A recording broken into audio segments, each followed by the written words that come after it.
आणि तालुक्याचं आमचं मतदान कमी असलं तरी विकास कामांच्या बाबतीत महाबळेश्वर तालुका हा वाई आणि खंडाळ्यापेक्षा नेहमी अग्रेसर राहिलेला आहे.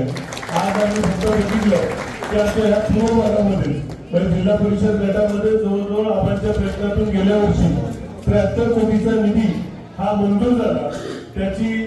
वर्क ऑर्डर झाली आणि आता प्रत्येक गावामध्ये त्याची कामं काका सुरू आहे. या लोकांचा विश्वास काका तुमच्यावरती आहे. त्यामुळं महाबळेश्वर तालुक्यातली जनता ही कुठल्याही भूलथापाला बळी न पडता तुम्ही सांगाल तो उमेदवार, तुम्ही देताल तो उमेदवार, याच्या पाठीमागे उभं राहणारी सगळी मंडळी आम्ही राष्ट्रवादीची एक निष्ठा आहे. आदरणीय मंत्री मकरंद आबा पाटील आदरणीय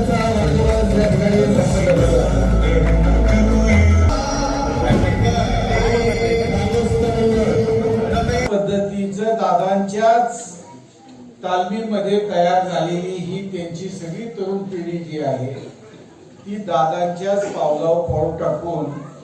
आज या तालुक्यामध्ये निश्चितपणाने काम करतायत. स्टेजवरच्या मंडळींचं आहे तसंच हे तुमचं सुद्धा समोरच्या मंडळींचं आहे. कारण तुम्ही मंडळींनी ह्या सगळ्या स्टेजवरच्या मंडळींच्या पाठीशी तुमची शक्ती उभी केली म्हणून या मंडळींनी आज ही विकास कामं करण्यामध्ये यशस्वी झाले असं म्हणलं तर वावगं होणार. हे तुम्ही जी शक्ती आमच्या पाठीशी उभी केली, तुम्ही राष्ट्रवादी काँग्रेसच्यावर जो विश्वास व्यक्त केला, तुम्ही या नेतृत्वांच्यावर जो विश्वास व्यक्त केला, त्या विश्वासाची परतफेड करण्याचं काम विकास कामाच्या माध्यमातून ही मंडळी करतायत आणि त्याचा मला मनस्वी आनंद आहे. माणसं येतात पण खऱ्या अर्थाने या शहरांमध्ये जरा आपण एखाद्या हॉटेलमध्ये सुद्धा जातो त्यावेळी जाताना जर का त्या हॉटेलवाल्यांनी वर्ष 2 वर्षात इंटिरियर बदललं नाही तर आपण हॉटेल बदलतो. त्याच्याप्रमाणे पर्यटक सुद्धा जर का तुम्ही शहरांचे आणि या सगळ्या पर्यटन स्थळांचे आपण जर का चेहरे बदलले नाही तर इथला पर्यटक सुद्धा पर्यटन स्थळ बदले. काय जायचं महाबळेश्वरला तेच बघायचं म्हणून आपल्याला या अँगलने विचार करायला पाहिजे की आता माझ्या शहरामध्ये लोकांनी येण्यासाठी मला काय करावं लागेल. ठीक आहे, काही गोष्टी सगळ्याच गोष्टी आपल्याला समजतील असं नाही, पण समाजामध्ये आणि या देशामध्ये या राज्यामध्ये चांगल्या पद्धतीने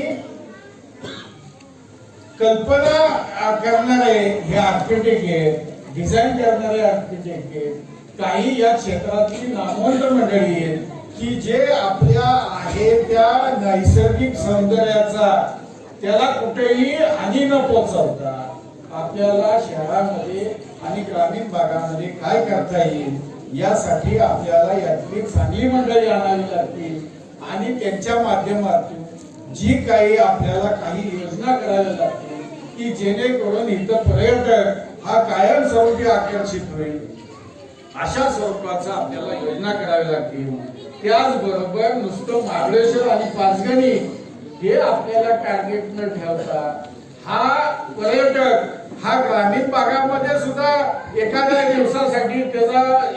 24 तास जातील अशा स्वरूपाचं ग्रामीण भागामध्ये सुद्धा आपल्याला काय त्याला पाहण्यासाठी किंवा त्याचा तिथं वेळ जाईल अशासाठी काय आपल्याला करता येईल यावर सुद्धा आपल्याला आता इथून पुढच्या काळामध्ये लक्ष केंद्रित करावं लागेल. त्यासाठी निश्चितपणाने आपल्याला त्यामध्ये यश येईल हे मला या कार्यक्रमाच्या निमित्ताने तुम्हाला सांगायचंय. त्यामुळे भविष्यामध्ये आणि यासाठी जो काय निधी लागेल, जे काय तुम्ही तयार कराल किंवा आपण सगळे मिळून तयार करू, त्याला राज्य शासन असेल केंद्र शासन असेल या दोन्ही ठिकाणून जो काही निधी आणायचा आहे, जे काय आपल्याला प्रयत्न करायचे ते निश्चितपणाने राष्ट्रवादी काँग्रेसच्या माध्यमातून, मकरंद आबांच्या माध्यमातून, आपले नेते अजितदादांच्या माध्यमातून या तालुक्यामध्ये अजून पण आपण निधी कमी पडू दिला नाही, इथून पुढेही कमी पडू देणार नाही हे कार्यक्रमाच्या निमित्ताने निश्चितपणाने मला तुम्हाला आश्वासन